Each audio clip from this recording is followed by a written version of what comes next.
Mike, congratulations. The defence of your title has started. Wasn't plain sailing. How would you assess the performance overall? It was a shaky start, and then I got off running after the first break and in the second set. That's basically it. Played well during the second and the third set, and then got the win. What was it like coming back here for the first time, obviously to defend the title? Was there a nice feeling walking in and so on? Yeah, it was goosebumps all the way through. I was here, I think, 5 hours up front, just to get relaxed, but then they told me I had 2 more minutes before I was walking on, and the nerves started kicking in again. But doing the walk on and everyone cheering and wanting autographs and photographs, it's a nice experience to get. Is there an added or a different kind of pressure defending a title for the first time like this? Yeah, definitely is.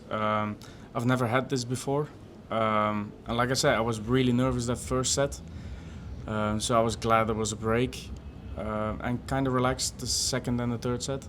Peter's not been in the best of form. Did you feel that if you could get at him, you had a chance in those last 2 sets? Yeah, because you could tell him during the game that whenever I hit a 180 or a good shot at the right moment, his darts were all over the place. And we all know Peter has been struggling for the last year or so. So it's difficult, because the first set he was starting off really well, and I was thinking, yeah, you know you can do it, but you don't really expect it. But then again, if you put him under pressure, the last year he buckles, and that showed again. Cheers, Mike. Thank you. You're welcome. Mike, well played today. I remember last year at the World Grand Prix, there was a really good crowd reception for your walk-on. Yeah. Just wondering how that's sort of changed over the last year and how you've enjoyed that. Well, it hasn't changed. It's still the same. I get a good reception everywhere. It's an easy song to remember, and everyone knows the song. And I guess the people in Leicester really love it, and it showed again tonight. I think every single person in the room was singing it, and that's what you want from a walk-on. Does it relax you as well when you get that? It's double. At some point it relaxes me, and other times it gives me more nerves. Like when I have to walk on in Antwerp or Wiese, the 2 European tours, then it gives me more nerves, because you know everyone's for you. But it's a nice feeling. Yeah. You were talking a little bit about Peter's form. Were you sensing a bit of frustration when he wasn't managing to hit the opening doubles during that game? Yeah, a little bit. You could tell in his body language and the things he said walking back. But hey, that's his thing. He needs to get his act together, I guess. He hasn't been the best for the last year, like I said, and it's tough to see, because you know what he has done before, and now seeing him struggle is it's not nice. You don't want to see anyone in that position. What sort of things was he saying to himself? I can't. No, I can't. And just one more on Dimitri Vandenberg. It's obviously been a little bit of a tough time for Dimitri as well. Can you sort of update us, I guess, on how he's doing at all? It's not up to me. You have to call him or whatever. It's not up to me to talk about Dimitri. Okay, thank you, Mike, well done on that performance. You spoke about nerves, and other people this week have spoken about opening round nerves.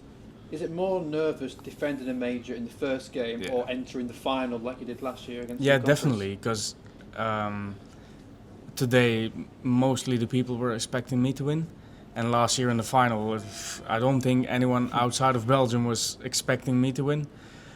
So it's a lot different, yeah, and it's something that I have to hopefully get used to, well, we'll see the rest of the week how it ends. Hopefully I can start off again better than I did today. For the past few years, we had Kim Huybrechts flying the flag for Belgium darts. Then it was Dimitri Vandenberg, and it looks like he would do that for a long time. Match play winner, UK Open winner, but he struggled a lot lately. Do you feel more pressure now as almost the sole Belgian player who's flying the flag in these big tournaments? No, because I was before, but after we lost in the World Cup, we lost in the group stages, and the abuse and the hate I got from losing that made me realize that I'm not playing for my country, I'm playing for myself. So no, it's not that I'm number one of Belgium now. It doesn't really bother me anymore. Was that abuse from Belgian fans who were watching? Yeah, from Belgium and from people that I see every week. And when they see me, they go, "Oh, Mike, how you doing? Oh, you're doing well." And then when you lose a game, they would bury you. And after that, I said, "I'm not playing for my country. I'm playing for myself." Is that something that you've learned to cope with in the past year? Because you got thrust in the limelight, winning that major. Other people have spoken about it, getting online abuse. Have you noticed that more? And how do you sort of deal with it? Definitely. I think a couple of months ago I posted some stuff on my Instagram story about messages I got losing the game on the live stream on the Pro Tour. And it was a first round game, and the other guy did what he had to do, checked the right things, and the abuse I got, people wishing me to die or get an awful disease, it's just been ridiculous. And it's not only me, everyone gets it. And that's what I mean with losing at the World Cup. I got the same crap from people out of Belgium.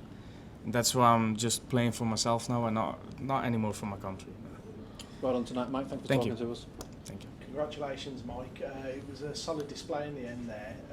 After being announced as the reigning champion, how special did that feel? And how good was it to sort of get over those early nerves and complete the job? Well, the walk-on definitely gave me goosebumps. It's nice to have like 2,000-3,000 people singing your walk-on song and cheering you on. And I was nervous the first set, but I relaxed in the second and it showed, and I got over the line. So. And it'll be Luke Little next for you. I don't know if you saw his performance I did. earlier. I did. How do you feel about that match, and were you prepared? Well, I hope he doesn't do it against me, because it doesn't matter who he does it against. It's hard to beat. So yeah, I'm not gonna sit here and say, "Oh, well done." No, I hope he doesn't do it against me. Simple. To change your